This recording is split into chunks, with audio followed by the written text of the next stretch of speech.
بسم اللہ الرحمن الرحیم۔ السلام علیکم۔ سرات.e.مستقیم سعودی نیوز چینل میں آپ سب کو خوش آمدید کہا جاتا ہے۔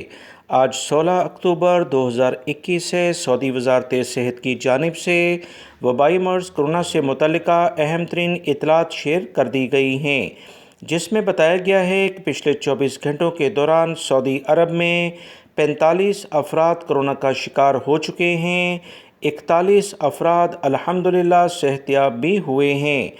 2 افراد کا کرونا کی وجہ سے 24 گھنٹوں کے دوران انتقال بھی ہو گیا ہے۔ انا للہ و انا الیہ راجعون۔ جبکہ سعودی عرب میں وزارت صحت کی اطلاعات کے مطابق 8,760 ایکٹیو کیسز ابھی بھی موجود ہیں۔ 110 افراد کی حالت کافی زیادہ خراب ہے، ان کے لیے خصوصی طور پر دعا کی جائے۔ کل سے مزید نرمی وبائی مرض کرونا سے متعلقہ جو احتیاطی تدابیر ہیں اس میں ہونے جا رہی ہے، جس کی اطلاعات آلریڈی شیئر کر دی گئی ہیں۔ ویڈیو لائک کر کے شیئر بھی کیجیے گا۔ السلام علیکم۔